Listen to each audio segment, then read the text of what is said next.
अस्सलामुअलैकुम to everyone.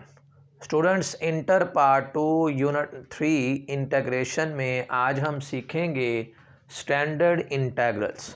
Question करने से पहले इन इंटीग्रल्स की डिस्कशन बहुत ज़्यादा ज़रूरी है और इन्हें समझना, अगर आपने इन्हें समझ लिया तो आपके लिए क्वेश्चन को सॉल्व करना कोई मसला नहीं रहेगा। तो आइए देखिए,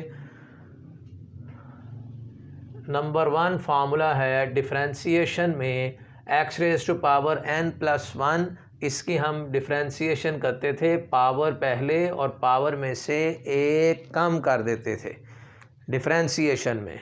और लेकिन इंटीग्रेशन में अगर x raise to power n की इंटीग्रेशन करनी है तो इस पावर में आपने एक ऐड करना है और जो नई पावर बनेगी उस पर डिवाइड कर देना है और साथ में लिखेंगे कांस्टेंट ऑफ इंटीग्रेशन। लेकिन यहाँ पर n की वैल्यू कभी भी -1 नहीं होनी चाहिए।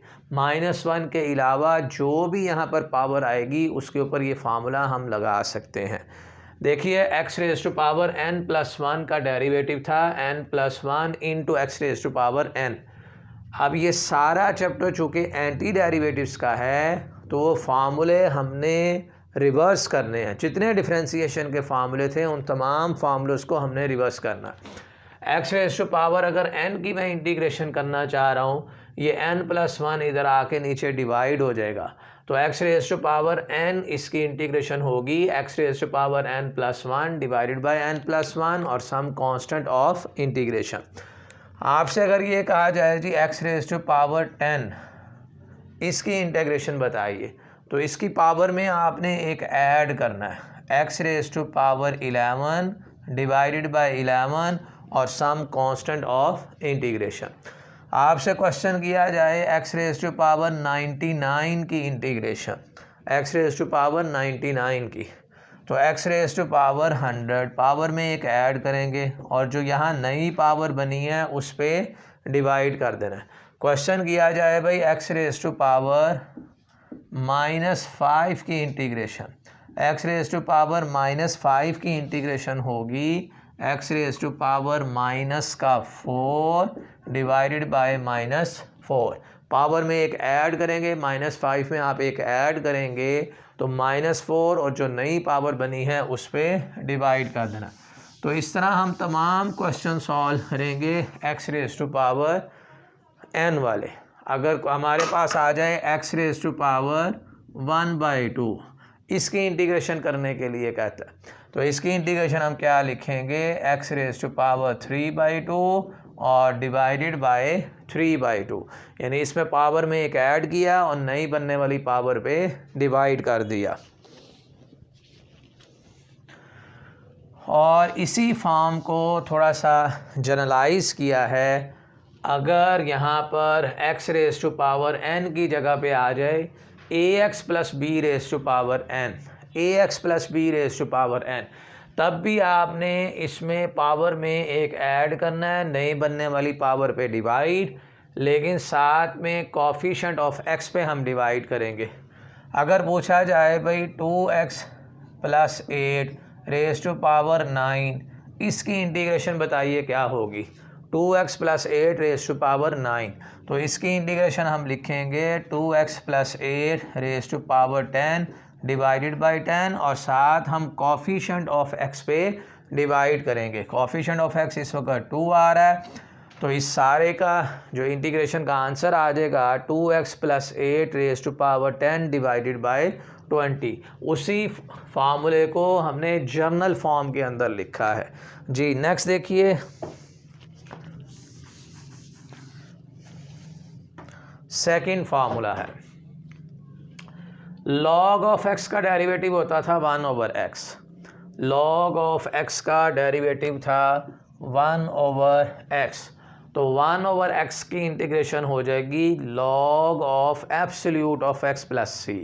1/x की integration log of absolute of x plus c। इसी फार्मूले को अगर हम जनरलाइज करें ax प्लस बी कर दें तो log of ax plus b, लेकिन कोफिशिएंट ऑफ x पर हम डिवाइड करेंगे। कोफिशिएंट ऑफ x आ रहा जी हमारे पास a, मसलन हमारे पास इंटीग्रेशन करने के लिए आ जाए जी 2x माइनस का 5 कि इसकी इंटीग्रेशन बताइए क्या होगी, 2x माइनस 5। तो यहाँ हम लिखेंगे natural log of 2x minus 5 और इस सारे को हम डिवाइड करेंगे कोफिशिएंट ऑफ x पे। इस वक्त कोफिशिएंट ऑफ x 2 आ रहा है, तो 1/2x माइनस 5 की integration log of 2x minus 5 और absolute divided by coefficient of x। भाई क्वेश्चन करें 1/2x प्लस 3, इसका इंटेग्रल बताइए क्या आएगा। तो इसका इंटेग्रल आ जाएगा natural log of 2x plus 3 absolute और साथ में कोफिशिएंट ऑफ x पे हमने डिवाइड कर देना। ये था जी हमारा सेकंड फार्मूला। नेक्स्ट देखिए फार्मूला नंबर 3। फार्मूला नंबर 3 है e raise to power x का derivative e raise to power x ही होता था, इसी तरह e raise to power x की इंटीग्रेशन भी e raise to power x ही होगी और साथ में कांस्टेंट ऑफ इंटीग्रेशन। इसी फार्मूले को जनरलाइज करते हैं। अगर ई की पावर में एक्स के साथ कोई कोफिशिएंट मल्टीप्लाई हो रहा है और साथ में कोई कांस्टेंट ऐड हो रहा है, e raise to power lambda x plus mu, इस सारे की integration e raise to power lambda x plus mu ही होगी, लेकिन फिर एक्स के कोफिशिएंट पे हमने डिवाइड करना है और साथ में हम क्या लिखेंगे, कांस्टेंट ऑफ इंटीग्रेशन। जैसे आ जाए हमारे पास e raise to power 7x और -8, इसकी इंटीग्रेशन के लिए कह रहा है। डिफरेंशिएशन में हम क्या लिखते थे कि e raise to power 7x minus 8 की differentiation e raise to power 7x minus 8 ही होती है, फिर इस पावर के डेरिवेटिव से मल्टीप्लाई करते थे। यहाँ आपने इस पावर के डेरिवेटिव जो भी आएगा उस पर डिवाइड करना है। तो 7x माइनस 8 इसका डेरिवेटिव आ जाएगा जी 7, तो इंटीग्रेशन में उसे हम डिवाइड करेंगे। डिफरेंशिएशन में हम मल्टीप्लाई करते थे। अगर हमारे पास क्वेश्चन ऐसे आ जाए derivative of e raise to power sine x, e raise power sine x का डेरिवेटिव क्या था, e raise to power sine x, और फिर साइन एक्स के डेरिवेटिव से हम मल्टीप्लाई करते थे। लेकिन यहाँ इंटीग्रेशन में आपने जो पावर के ऊपर फंक्शन पड़ा हुआ है उसके डेरिवेटिव पे आपने डिवाइड करना है। नेक्स्ट है जी formula number 4। A raise to power x का डेरिवेटिव होता था a raise to power x into natural log of a, और फिर यहाँ पावर में जो भी डेरिवेटिव होता था उस डेरिवेटिव में डिफरेंशिएशन में हम मल्टीप्लाई करते थे। A raise to power x की integration a raise to power x होगी divided by natural log of a, और यहाँ जो भी पावर में फंक्शन है उसके डेरिवेटिव पे आपने डिवाइड करना है। इसी को हम जनरल फॉर्म के अंदर लिखते हैं। अगर a raise to power lambda x plus mu आ जाए तो इस सारे की integration a raise to power lambda x plus mu ही होगी और उसको डिवाइड करेंगे नेचुरल लॉग ऑफ ए से, और फिर यहाँ जो पावर है इसका जो भी डेरिवेटिव बना उस पर आपने डिवाइड कर देना। यानी x का कोफिशिएंट बनेगा, क्योंकि अकेला कांस्टेंट हो तो डेरिवेटिव 0 हो जाता है, x का derivative with respect to x 1 होता है, तो यहाँ सिर्फ लैम्डा रह जाएगा, उस लैम्डा पे डिवाइड करेंगे। नेक्स्ट हम अब देखते हैं कि अगर हमारे पास ट्रिग्नोमेट्रिक फंक्शन आ जाएं तो उसे हमने किस तरह से इंटीग्रेट करना है। ये अलजब्राइक फंक्शन थे, लॉगरिथमिक और एक्सपोनेंशियल थे। अब नेक्स्ट हम ये सीखते हैं कि अगर हमारे पास ट्रिग्नोमेट्रिक फंक्शन आ जाएं तो उनकी इंटीग्रेशन हमने कैसे करनी है।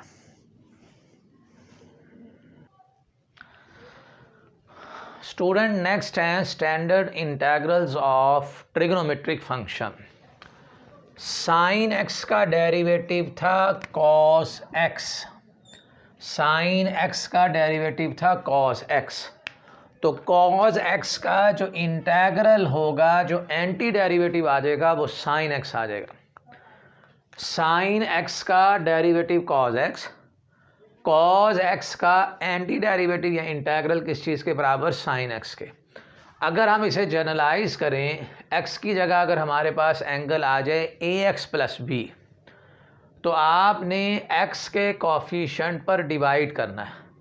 Cos a x plus b into d x, इसका इंटीग्रल आ जाएगा 1/a sine a x plus b और साथ में कांस्टेंट ऑफ इंटीग्रेशन, और माइनस कॉज एक्स का डेरिवेटिव स्टूडेंट साइन एक्स होता है। कॉज एक्स अगर हम लेंगे तो उसका डेरिवेटिव लिखते थे माइनस साइन एक्स, लेकिन अगर पहले से माइनस कॉज हो तो माइनस कॉज एक्स का डेरिवेटिव होगा प्लस साइन एक्स।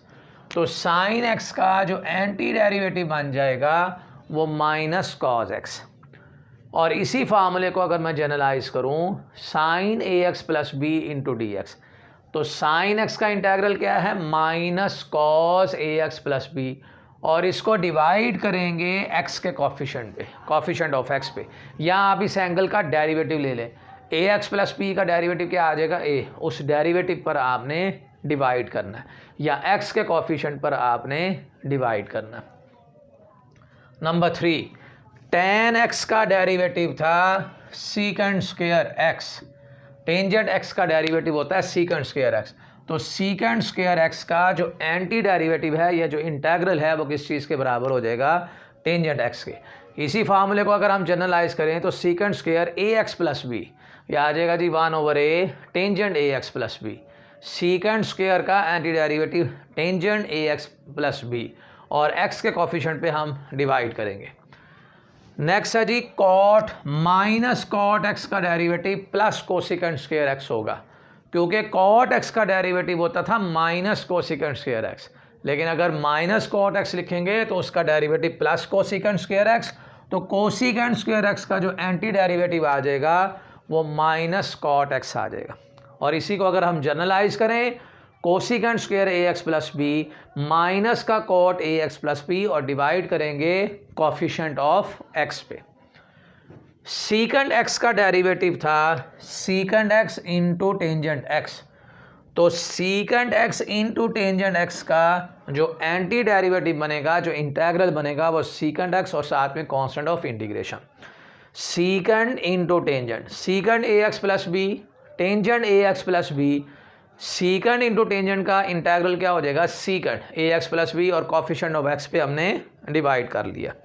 लास्ट है जी माइनस कोसिकेंड एक्स का derivative, cosecant x into cot x, क्योंकि कोसिकेंड एक्स के डेरिवेटिव को हम लिखते थे माइनस कोसिकेंड इंटू कॉट, लेकिन अगर पहले से माइनस साइन हो तो माइनस कोसिकेंड एक्स का डेरिवेटिव क्या आ जाएगा, plus cosecant x into cot x, और कोसिकेंड इंटू कॉट एक्स का एंटी डेरिवेटिव हो जाएगा जी माइनस कोसिकेंड स्क्वायर एक्स। ये सारा हमने रिवर्स करना है। जैसे हम लिखते थे एक्स का derivative with respect to x क्या हो जाएगा 1, तो 1 का जो एंटी डेरिवेटिव हो जाएगा वो किस चीज़ के बराबर हो जाएगा, एक्स के। अच्छा, इसी फार्मूले को अगर हम जनरलाइज करें, cosecant a x plus b into cot a x plus b, cosecant into cot, इस सारे की इंटीग्रेशन क्या आ जाएगी, एंटी डेरिवेटिव क्या आ जाएगा, minus cosecant a x plus b, और इसको हम डिवाइड करेंगे जी कॉफिशेंट ऑफ एक्स पे।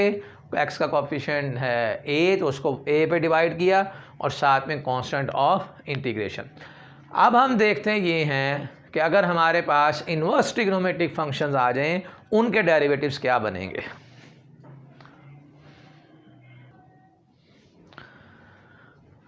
नेक्स्ट है जी इन्वर्स ट्रिग्नोमेट्रिक फंक्शंस, उनके इंटीग्रल हमने कैसे फाइंड आउट करने हैं। Sine inverse x over a का डेरिवेटिव था 1/√ऑफ a square minus x square. Sine inverse x over a का डेरिवेटिव 1/√ऑफ एक्स स्क्वायर माइनस 1/√ऑफ a square minus x square. तो 1/√ऑफ a square minus x square का एंटी डेरिवेटिव जो हो जाएगा वो sine inverse x over a, और साथ में constant of integration. Tangent inverse x over a, इसका डेरिवेटिव है a divided by square root a divided by a square plus x square. Tangent inverse x over a का derivative a divided by a square plus x square. और अगर मुझे 1/a square plus x square का anti derivative चाहिए, अगर मुझे इसका anti derivative, ये वाला जो a मल्टीप्लाई हो रहा है ये इधर आके डिवाइड हो गया, तो 1/a square plus x square, इस सारे की इंटीग्रेशन क्या आ जाएगी 1/a tangent inverse x over a। ये बड़ा एक इम्पॉर्टेंट फार्मूला है, जब भी दो स्क्वायर के दरमियान में साइन पॉजिटिव हो, constant square plus variable square, और इस वेरिएबल का स्क्वायर छोड़कर इसका डेरिवेटिव भी ऊपर होना चाहिए। एक्स का derivative with respect to x किस चीज़ के बराबर होता है, 1 के। अगर ये स्टैंडर्ड फॉर्म बन गई तो इस सारे की हम इंटीग्रेशन लिखेंगे 1/a टेंजेंट इनवर्स x/a और प्लस c। x वेरिएबल है, a हमारे पास कांस्टेंट है। नेक्स्ट है जी सीकंड इनवर्स x/a का डेरिवेटिव था a डिवाइडेड बाय x और square root of x square minus का a स्क्वायर। और अगर मुझे इसका एंटी डेरिवेटिव चाहिए 1 divided by x square root of x square minus a square, ये वाला a हम डिवाइड कर लेंगे 1/a सीकंड इनवर्स x/a और साथ में कांस्टेंट ऑफ इंटीग्रेशन। तो स्टूडेंट क्वेश्चन सॉल्व करने से पहले इन फार्मूलाज को समझना, इन्हें याद करना ये इंतहाई ज़रूरी है। अगर आपने ये फार्मूले समझ लिए, याद कर लिए, इसको आप लिख कर जो है वो याद कीजिए। इस फंक्शन का इंटीग्रल ये है, इस फंक्शन का इंटीग्रल ये है, तो आपके लिए क्वेश्चन सॉल्व करने में कोई प्रॉब्लम नहीं होगी। आज के लिए इतना ही है। Thank you so much for watching my video.